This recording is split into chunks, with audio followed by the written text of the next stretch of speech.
Isang araw ay tinangkang subukan ng guro si Basilio.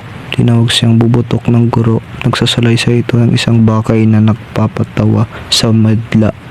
Pinanong pa si Basilio, sangad na magkamali ito at nang sa gayoy ay masayahan sila.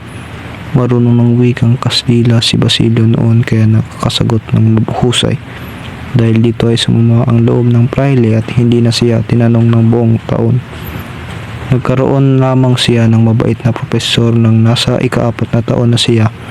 Nang magkaroon ng paligsahan sa arnis at eskrema, ay panalo niya ang klase niya na ito. Nagdulot ng malaking tuwa sa guro.